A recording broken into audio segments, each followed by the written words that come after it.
La double nécessité du rythme, grand B, stratégie de survie et principe identitaire. Le rythme est l'outil et l'arme qui permettent d'affronter la situation naturelle de l'homme. Il n'est pas une donnée de nature qui s'opposerait au culturel. Tout au contraire, il est le fondement du culturel qui va s'opposer à la nature. Petit 1, le rythme, principe explicatif du genre humain. Que peut-on comprendre de l'homme sans le rythme, alors que celui-ci s'avère le principe explicatif du genre humain? Les sciences humaines, qui se sont constituées sans aucune référence à cette mesure essentielle de l'humain, ne sont-elles pas alors réduites au descriptif corporatiste? Mais ce statut du rythme soulève un problème gnoséologique fondamental. Comment situer la frontière entre l'accomplissement de l'antéprédicatif et le commencement identitaire? Au tennis, la balle sur la ligne est bonne. Au rugby, mettre le pied sur la ligne est une faute. La ligne ne fait pas partie du terrain de jeu. Le rythme est l'un et l'autre. Il est achèvement et commencement. Il achève et accomplit le processus de l'antéprédicatif en tant que stratégie de survie. Mais il est aussi le fondement de l'identitaire, pierre angulaire du genre qui construit sa phénoménologie. Cette double appartenance est constitutive du rythme. Un premier système d'existence a été créé, le soi du genre. Il est à 3 niveaux de donation, d'existence. Deux points, l'animation sensible, physique, rythmique.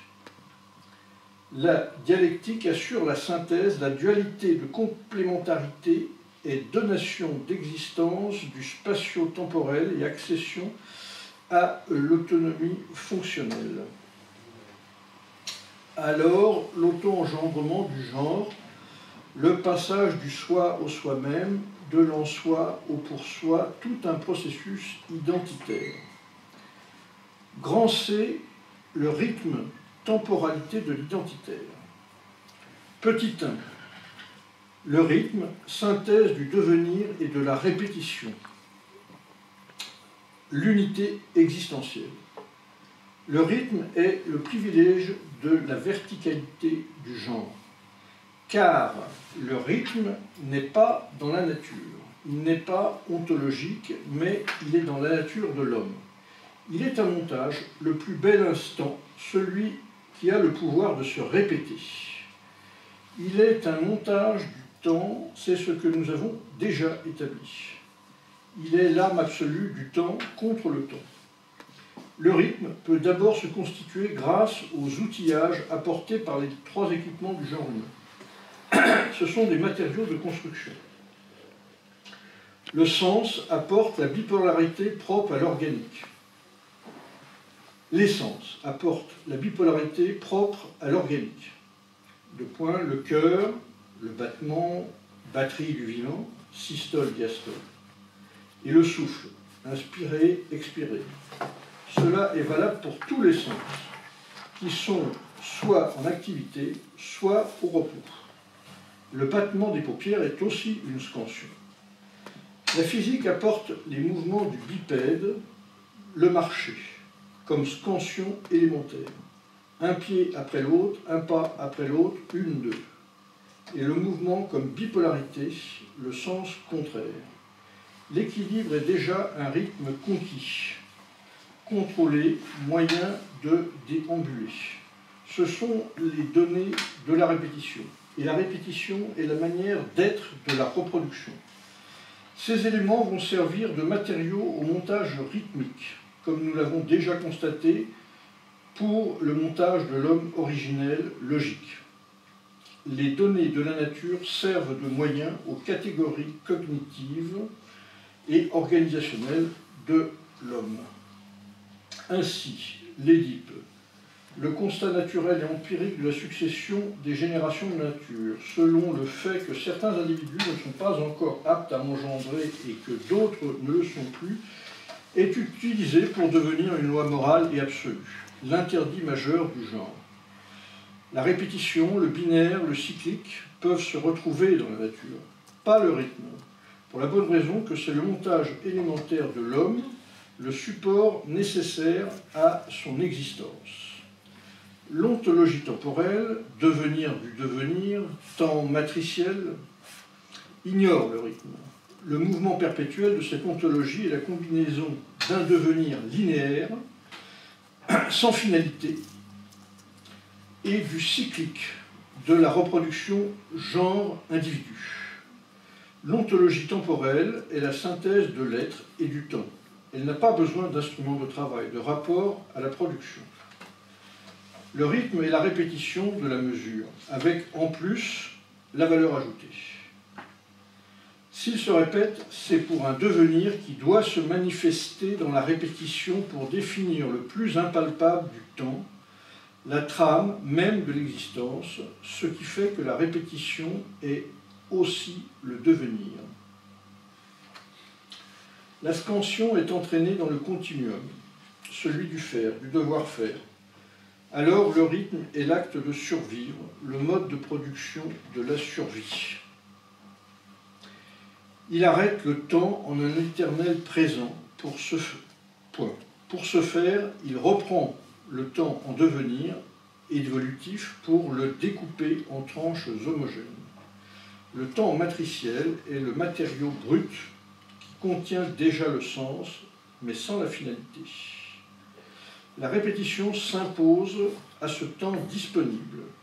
Le rythme se fait devenir, se confond avec le temps de l'évolutionnisme. Le devenir est celui de la répétition, et la répétition devient. Le temps s'écoule en se répétant, à la fois identique et différent. Alors s'opère une nouvelle distribution des trois dimensions du temps.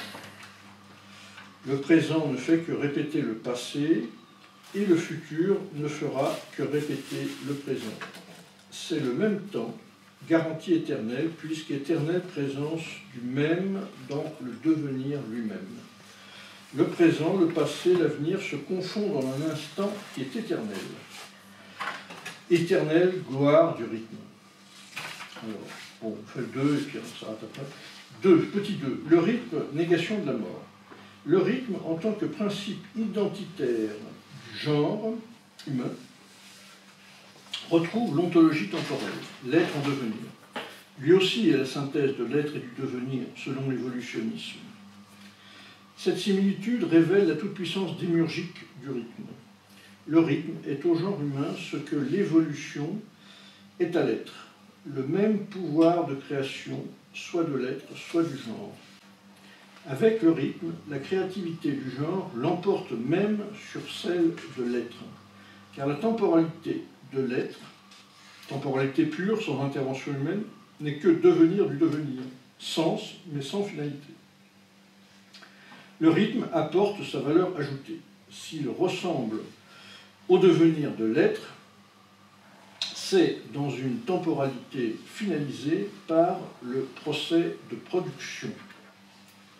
Ainsi, le temps s'accomplit selon la plus forte nécessité. Peut-il y avoir meilleure garantie identitaire? Devenir en répétant, le procès de production se faisant le moyen de la finalité. L'être n'a pas ce pouvoir de constante régénération par le rythme. Il est condamné à l'entropie, n'ayant pas de finalité de procès de production et alors condamné au mouvement perpétuel. Si le rythme permet d'échapper à l'entropie de l'être, il permet aussi d'éluder la mort. Le genre humain, en passant de la temporalité de l'individu, fils de l'être, à la subjectivité, s'abandonne à la mort. Nous l'avons déjà établi en reprenant la dialectique de la substance et du sujet dans la logique. L'autonomie du sujet n'est autre que le savoir de sa fin. Il s'attribue la mort pour être. La mort est alors un attribut d'existence. C'est déjà l'être pour la mort de Heidegger, la paradoxale condition humaine. Mais en même temps apparaît le rythme. La méthode pour tenir la mort en respect, pour l'oublier, pour l'écarter. Si le prix à payer pour exister est la mort, le rythme permet même, ultime ruse du genre, de la nier. La vie est un déni de la mort, alors que la temporalité de l'individu, devenue subjectivité, s'accomplit selon la finalité du genre, la mort. Le rythme permet de substituer son éternel recommencement à cet achèvement désastreux. La finalité n'existe plus. Le temps du sujet oublie sa finalité. Il suffit de reprendre la linéarité du temps qui s'achève, de la suivre et de découper ce devenir en tranches homogènes qui se succèdent. Alors là, je fais des petites séquences de pointillés séparés les uns des autres par des barres, identiques, chacune recréant le principe du temps et faisant de cette répétition le devenir du temps, tranches qui sont autant de barrages à la mort. La finalité se fait temps de la répétition. On ne meurt pas, on reconduit le temps qui n'a d'autre finalité que lui-même. C'est l'éternel retour, le grand midi, l'instant triomphant de l'éternel en se faisant répétition. Comment le même pourrait-il mourir à lui-même? Le principe d'identité, dès qu'il apparaît, est une pétition d'existence. Comment ce qui est en même temps le présent, le passé, l'avenir pourrait-il disparaître? Négation de la mort et négation de l'angoisse, de la déréliction. Alors apparaît le rôle majeur du rythme. Il est le moyen de production de la survie. Il constitue la temporalité qui permet d'échapper à la contingence et à la déréliction.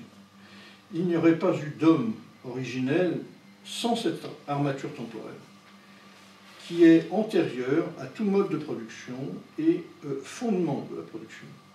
Le rythme est donc arrêt du temps et négation de la mort et de l'angoisse. Il doit être d'autant plus impératif qu'il ne dispose d'aucun autre moyen que lui-même. Il a l'air de dire, notamment, donc, il dit que le rythme est le privilège de la verticalité du genre. Donc, apparemment, il fait aussi...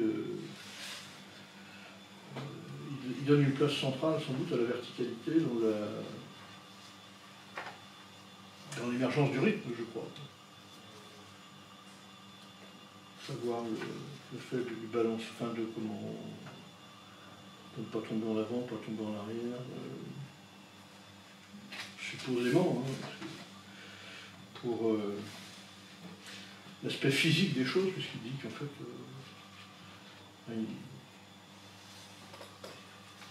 son but c'est de montrer l'ancrage physique, effectivement,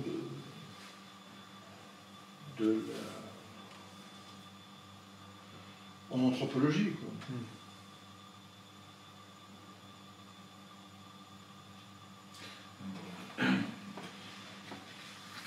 La dernière séance, j'ai manifesté mon désarroi devant ce texte-là, parce que je continue à ressentir ça, parce que à un moment il dit que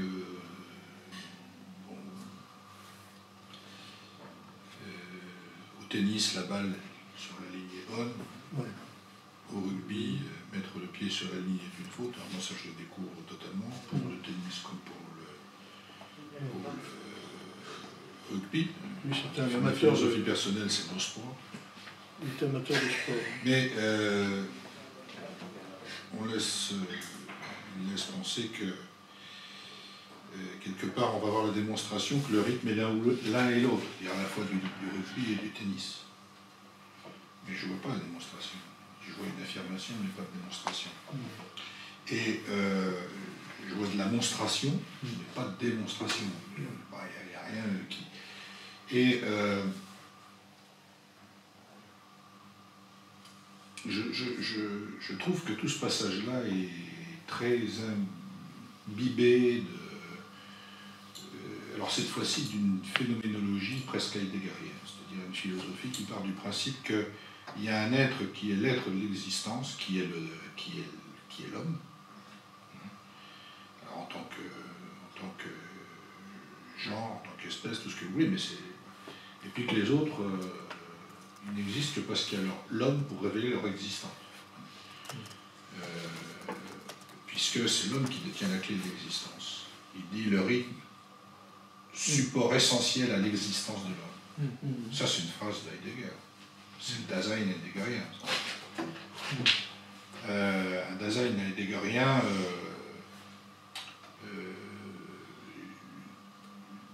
réinscrit dans une démarche généalogique, mais qui reste quand même constatif. On peut partager ou pas partager d'ailleurs ce point de vue. Là. Mais si on s'en tient au sens du mot existence, ce qui existe hors de soi et pour ce qui est hors de soi, si on veut, traduction qu'elle vaut, mais il y a bien cette idée d'extériorité et de posture. Si on s'en tient à ça, on est vraiment dans une logique qui est une logique constative de la phénoménologie de l'existence, mais on a du mal à comprendre comment dialectiquement une espèce, un genre, s'extrait du champ ordinaire, naturel de l'être, pour devenir autre chose. C'est-à-dire qu'il y a l'idée quand même d'une césure, fût-elle progressive, avec un statut particulier pour cette espèce particulière, mais on ne sait pas d'où vient ce statut particulier. Et d'abord, moi je suis réservé sur la notion de statut particulier. Je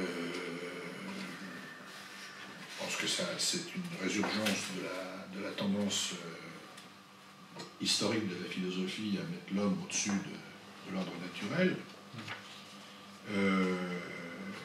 Mais aussi, je pense qu'il manque quelque chose qui est de l'ordre de l'explication comment on passe, comme il le dit, de l'en-soi au pour-soi. Et si on passe de l'en-soi au pour-soi, c'est qu'il y a des médiations qui sont des médiations autres que celles qu'il évoque. J'en cite une qui me semble essentielle, c'est le langage. Moi, ça me semble essentiel. Au stade qu'il dépeint, je ne vois pas comment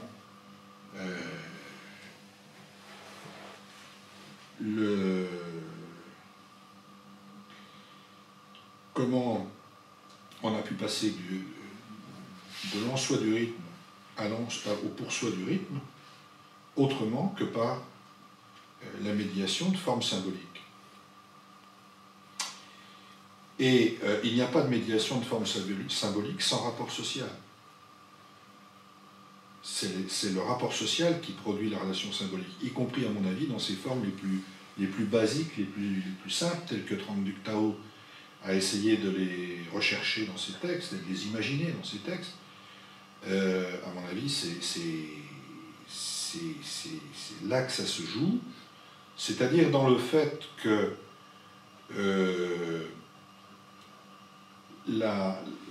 l'émergence du pour-soi n'est pas un phénomène spontané, ne signale pas une rupture, mais signale une continuité dans les modes d'existence, finalement, d'une espèce particulière, qui a à la fois une histoire particulière, une phylogénèse, et qui en même temps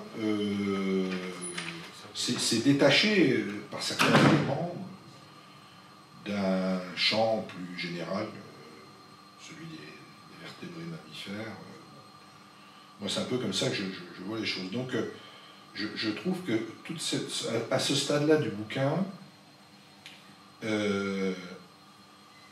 on devrait déjà être sur des considérations relatives à la construction sociale, fût-elle tribale, fût-elle familiale, groupe initial, ce que vous voulez. Engels, là-dessus, a écrit des choses sur l'origine de la famille, la fonction de la famille dans la phylogénèse humaine. Et Et faute de ça, on en arrive à des formules qui sont des formules... mais je ne dis pas qu'elles sont pas fondées, hein, ça ne me permettrait pas. C'est pas non plus parce qu'elles sont d'inspiration heideggerienne qui me déplaisent, ou qu'elles sont achetées à la poubelle, mais voilà, moi ça me trouble un petit peu, parce que je ne m'attends pas à trouver ça là. En même temps, c'est sûr que Heidegger a son influence dans tout ça. Voilà, c'est un peu comme ça que j'ai ressenti cette lecture du passage sur le rythme en général, et notamment celui-là, puisque celui-là c'est ce que tu as lu, en soulignant aussi que dans son travail sur la rythme-analyse, Lefebvre aborde la question du rythme de manière totalement différente de Kluskar, mais d'une manière qui est aussi une manière ontologique, et qui renvoie à une ontologie de la praxis. À une autre forme d'approche. Dans quel livre on a fait ça La rythme-analyse. La rythme-analyse. La rythme-analyse. Dans les années 60-70, Lefebvre en prolongement de ses travaux sur la ville, sur la quotidienneté, a ouvert un chantier. Il le présente comme un chantier ouvert et dont d'autres sont appelés à se saisir, sur les rythmes sociaux.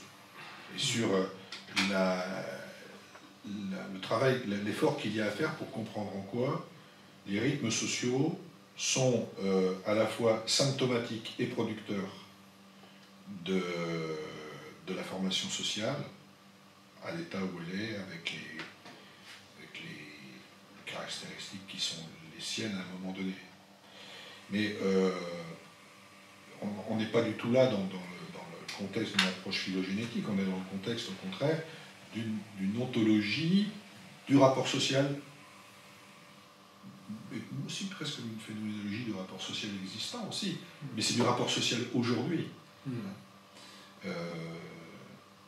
Alors je ne doute pas que le rapport social aujourd'hui est étudié au travers des catégories lefévriennes de la rythme-analyse, développées, travaillées, parce que c'est quand même la fin de sa vie, c'est quand même un petit peu la fin de sa vie. Il n'est pas allé loin de là jusqu'au bout de ce qu'il avait à faire. C'est un chantier en fait, c'est un petit bouquin qui annonce un chantier.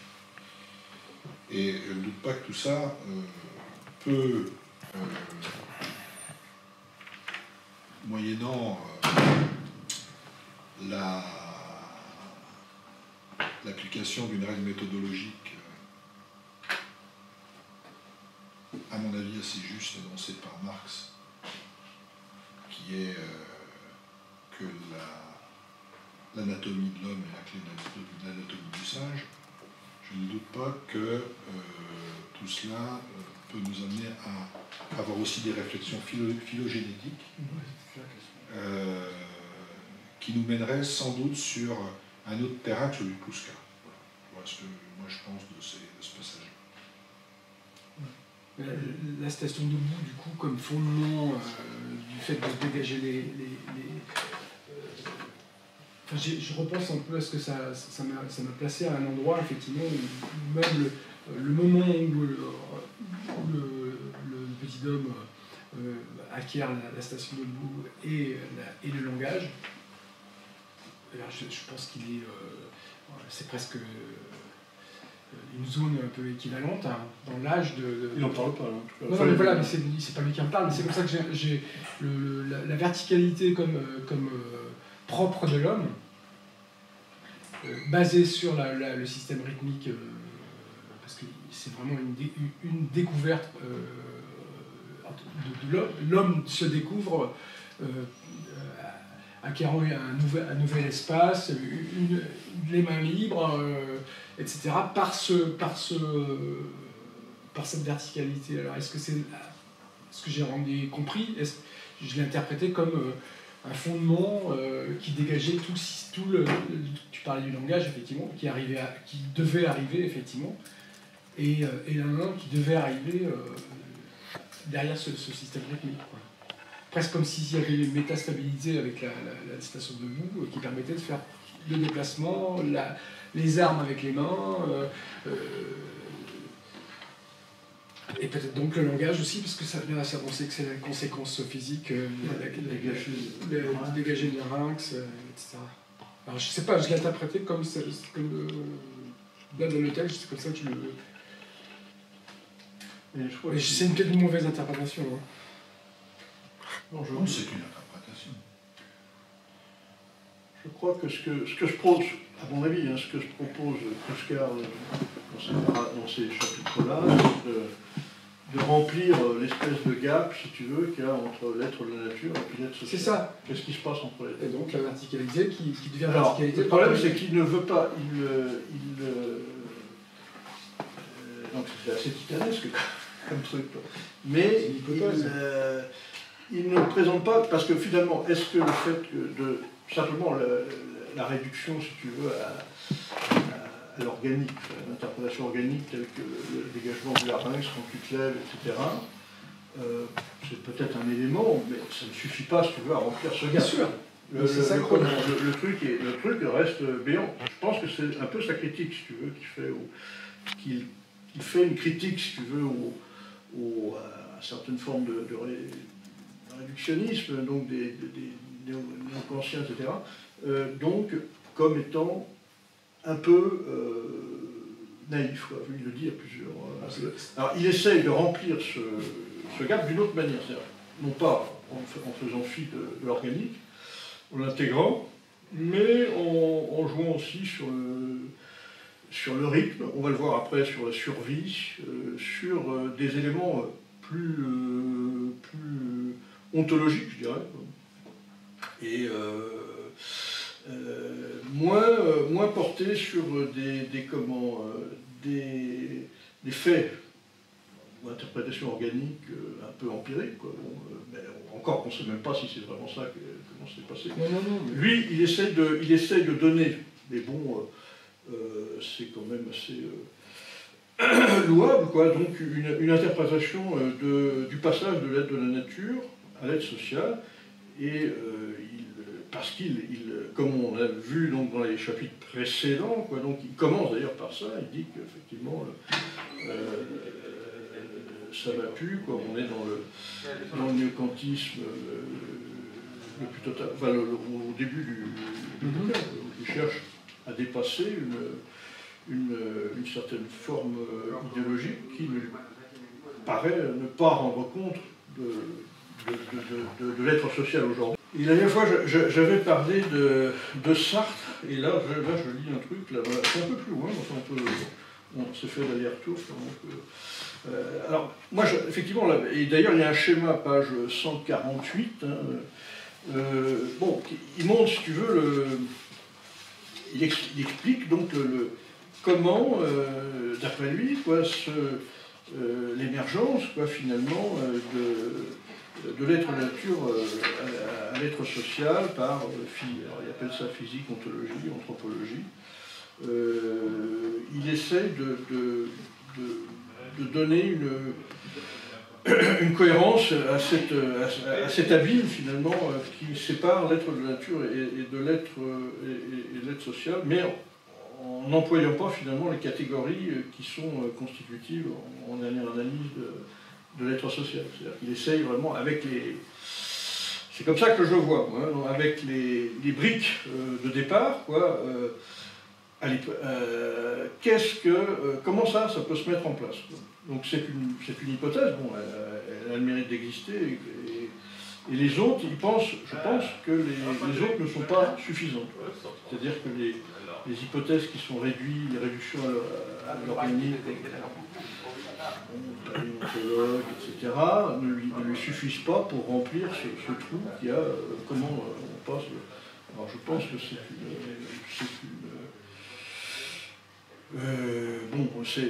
c'est une tentative louable, hein, donc maintenant elle est effectivement, il faut la mettre à l'épreuve. Mais alors je lis quand même, parce qu'on avait dit un truc sur Sartre la dernière fois, et puis là j'ai lu quelque chose là, sur le rapport finalement, comment ces développements-là s'intègrent avec la pensée et l'œuvre de Sartre, hein. Donc je lis en page 148. Alors, il commente, si vous voulez, le tableau qu'il a fait au-dessus du développement de l'être social, quoi. Nous disposons là de l'existence objective du genre humain. Formule ironique adressée à l'idéalisme subjectif en général et à l'existentialisme en particulier. Voilà. Donc, ce que Sartre considère comme relation guerrière de l'en-soi et du pour-soi, processus de néantisation, existence gratuite du jeu formel et tautologique de la conscience, qui crée, se crée et qui défait, se défait, existence du rien et rien de l'existence, est au contraire délivré, alors là c'est la position de Puskar, par un appareil dialectique et logique qui propose l'existence comme un effet dialectique et logique du montage identitaire. Et pour lui, le montage identitaire, c'est le rythme. Enfin, c'est le rythme qui donnerait ce montage identitaire. Oui, c'est ça. Mais tu évoquais l'idée, la thèse la thèse sur laquelle la posture debout libère la capacité de parole. Évidemment, aujourd'hui, quand on n'est pas créationniste, on est assez d'accord. Il y a c'est un peu alternative que celle-là. Oui. Mais ça ne doit pas nous dispenser d'enverser la formule, je pense, pour la dialectiser, oui. et d'essayer de penser aussi en quoi l'émergence du langage appelle et renforce la station debout. Et au-delà de l'émergence du langage, le rapport social. Le rapport social. Donc, parce que sinon, tu n'es plus créationniste, mais tu es presque, comment dire,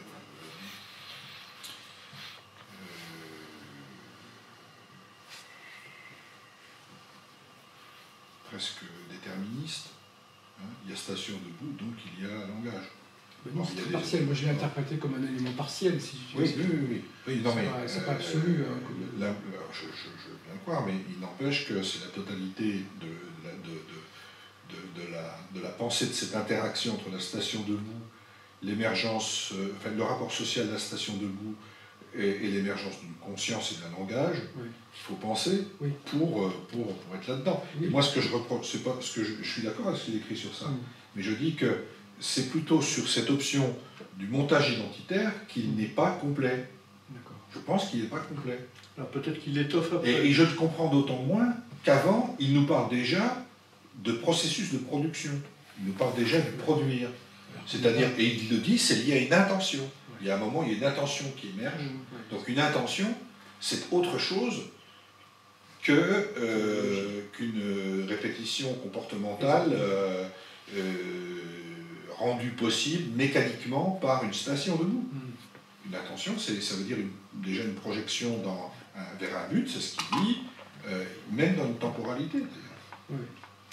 Mais est-ce que tu crois que l'intention, le séquencement du livre, en livre 1, 2, 3, 4, 5, 6, est-ce que ça rend compte, si tu veux, d'une chronologie finalement stricte, si tu veux, des passages qu'il... Alors, je sais pas. Peut-être pas. Ça, c'est toujours la difficulté de la lecture, c'est qu'une bonne lecture suppose une compréhension du plan du livre. Parce que le plan du livre, c'est le plan général de la pensée. Ouais. Et ceux qui écrivent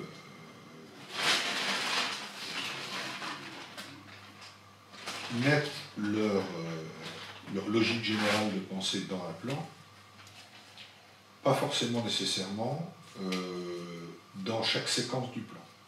Ouais. Et on peut avoir des séquences qui rapportent à des moments de la logique de pensée antérieurs à ceux qui ont précédé. À ce qui précède immédiatement, ou à ce moment-là. Donc, Ça, c'est toujours très compliqué. Il y aurait presque une séance à faire sur le plan du livre. Ouais, c'est pour ça qu'ils Mais ont... vous savez, c'est très important, ça. Ils ont chiadé, comme d'ailleurs je crois qu'il l'a fait avec Sylvain Bourgois, la table et matière. Voilà. Bon, pour bien, sans doute, séquencer le livre. Enfin, apparemment, pas suffisamment pour qu'on ait la certitude qu'il y ait une chronologie des stades qui se superposent à la chronologie du livre lui-même. Moi, j'ai pas l'impression, enfin, nulle part il le dit. Mais bon. Non, mais c'est une vraie question, ça. C'est une question qu'on rencontre. Je pense qu'il intègre des niveaux. Alors là, il en est au niveau du rythme. Après, il va être dans la survie. Au livre 7.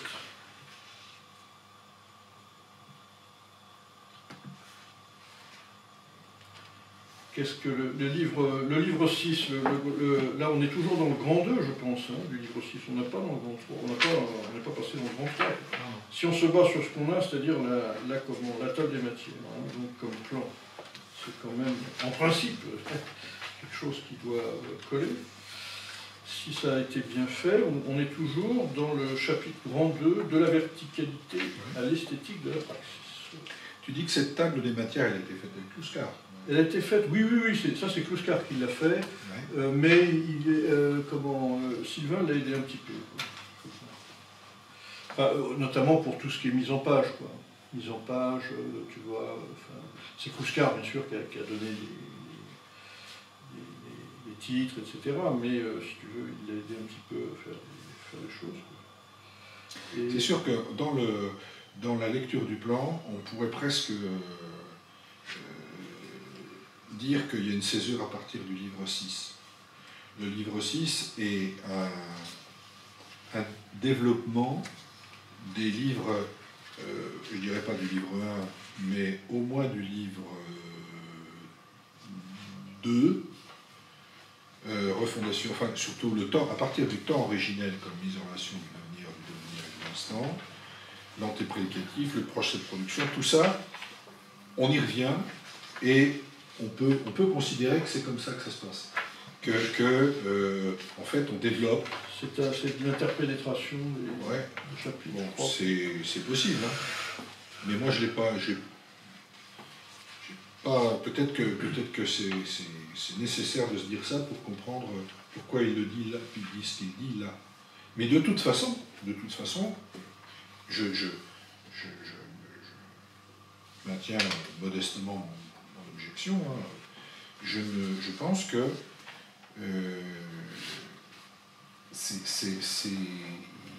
pour moi, ça marche pas sur tous ses pieds, cette affaire-là. C'est-à-dire que le processus de phylogénèse, déjà à ce stade, qui est celui du soi-même, celui du pour-soi, il fait appel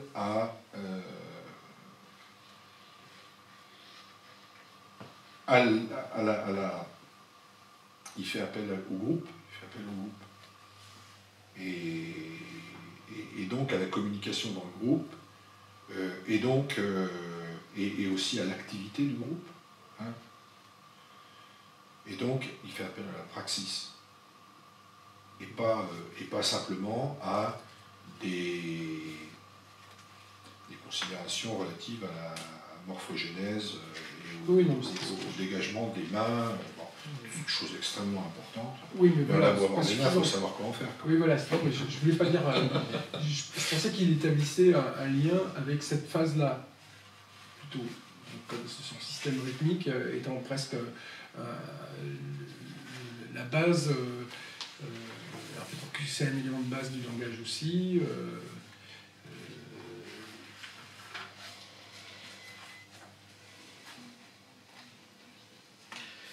on se rapporte encore à la table des matières, le livre 3, c'était plutôt consacré à l'antéprédicatif. Le livre 4, c'était l'armature logique du temps social, donc avec ses... C'est là qu'il a commencé, quoi. Il est assez court, le livre 4, finalement.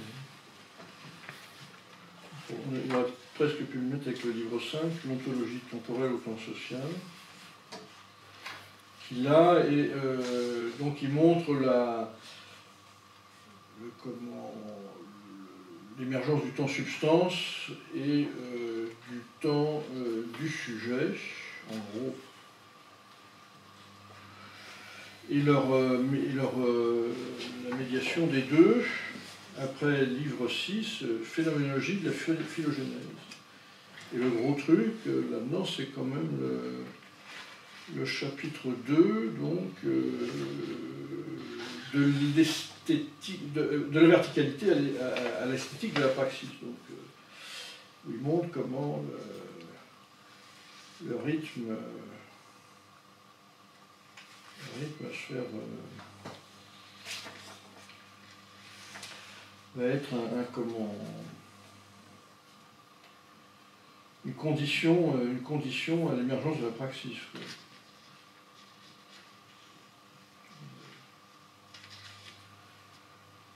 Notamment à la fin du livre, à la fin de ce qu'on a lu là, qu'est-ce qu'il dit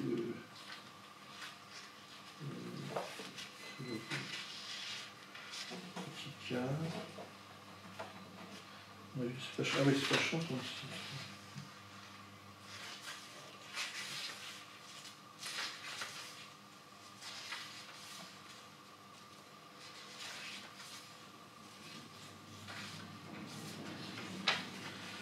Voilà, donc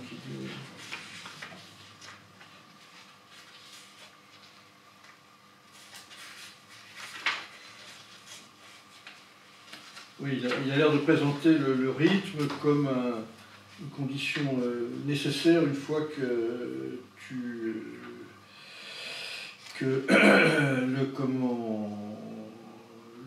le sujet finalement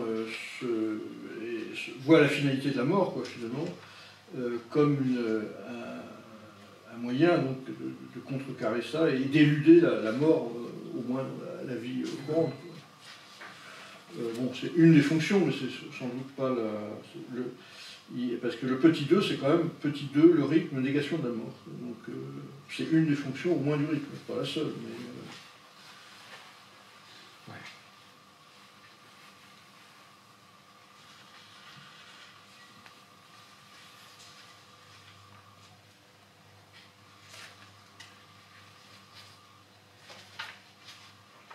Si je lis le livre 3,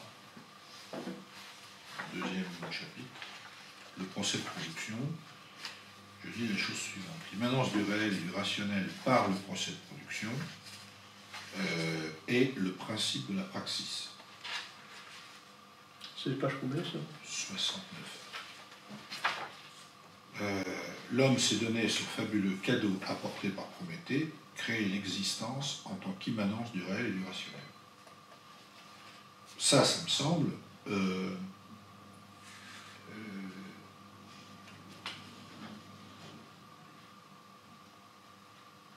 sous-entendre l'idée que le procès de production, qui est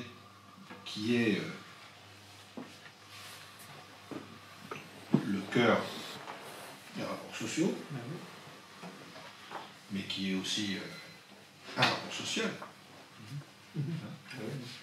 et présent extrêmement tôt dans l'illuminisation,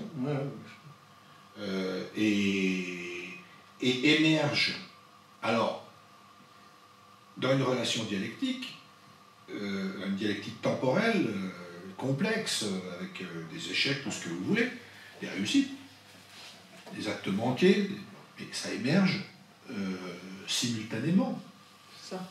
dans une tension réciproque Et là, dans ces passages sur la construction de soi-même, qui est déjà une forme résultante de l'immanence du réel et du rationnel dans le procès de production, une forme de résultante de la praxis, on n'en parle pas du tout. On est sur des considérations qui ne sont pas dénuées d'intérêt, hein, qui sont très philosophiques sur le temps, sa nature contradictoire, sa nature dialectique, qui est le fameux temps, le rythme, qui nous apporte à la fois la vie et la mort. Bon, tout ça c'est très bien, c'est très heideggerien, mais pour moi ça n'éclaire pas une question essentielle à mon avis, qui est traitée ailleurs différemment, il me semble, qui est celle de comment le genre se construit dans une dynamique singulière de rapports sociaux, de rapports internes à des groupes, à des populations. On est très sur l'ontogénèse, sur le sujet, sur le soi, sur le soi-même. Bon, il n'y a pas de soi-même sans qu'il y ait un groupe, sans qu'il y ait... Et d'ailleurs, les questions de rythme du groupe, avec le fait, sont des questions qui méritent aussi d'être traitées. D'ailleurs, il en parle un petit peu, hein, il n'est pas muet là-dessus. Mais voilà. Mais peut-être que j'ai pas bien compris, il faudrait qu'il soit là, il faut qu'on appelle Oscar au téléphone, qu'on demande ce qu'il a à lui dire, parce que là... Mais je pense que l'intérêt, quand même, au-delà de la critique que moi je peux faire, qui vaut ce qu'elle vaut, mais c'est que ça nous fait réfléchir. Ça titille cette affaire. Ce qui est pour moi l'indice d'un excellent texte.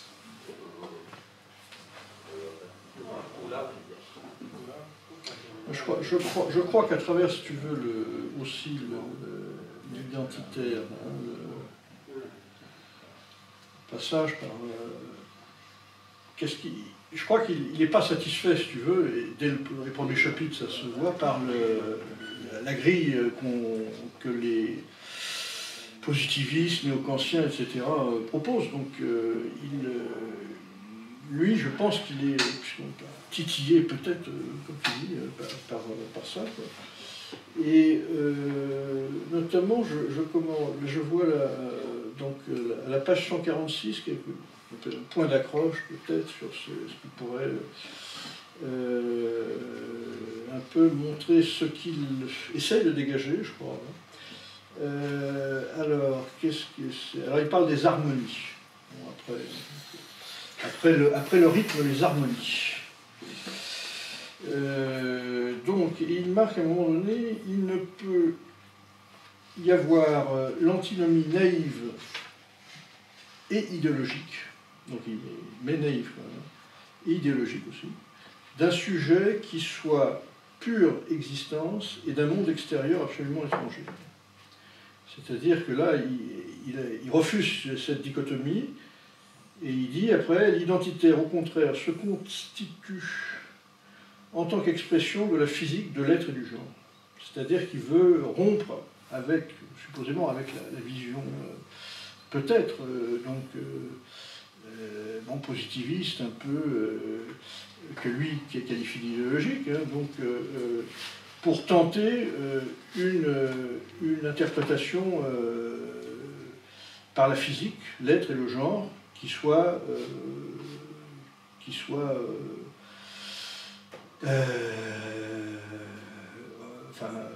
homogène, quoi, disons. J'ai l'impression un peu que c'est aussi ça qu'il reproche aux grilles de lecture précédentes, qu'elles soient d'ailleurs idéalisme subjectif, existentialisme.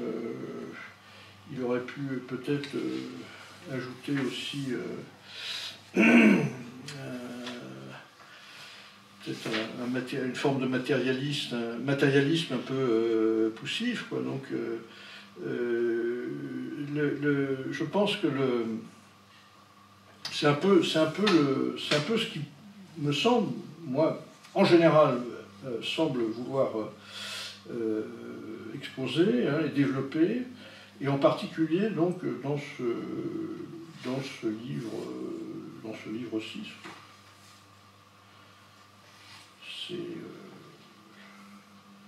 Notons que quand même après, finalement le livre 6 va se finir sur la critique là, de Sartre. Hein, donc, alors quand même, il finit, si vous voulez, un livre quand même 6 qui doit faire quelque chose comme une trentaine de pages à peu près, hein, donc assez, qui est purement, là pour le coup, ontologique, quoi. Il le termine quand même pour l'articuler à l'idéologie actuelle, quoi. Donc son but, il n'a pas perdu, à mon sens, le but qu'il avait au départ, il n'a pas encore perdu. Je pense qu'il le remet en perspective avec le point de départ, quoi, le livre 1, quoi, hein, où il était critique par rapport à toute l'idéologie, positivisme, quantisme, etc. Bon, je pense que c'est là l'enjeu, quoi, de ces chapitres.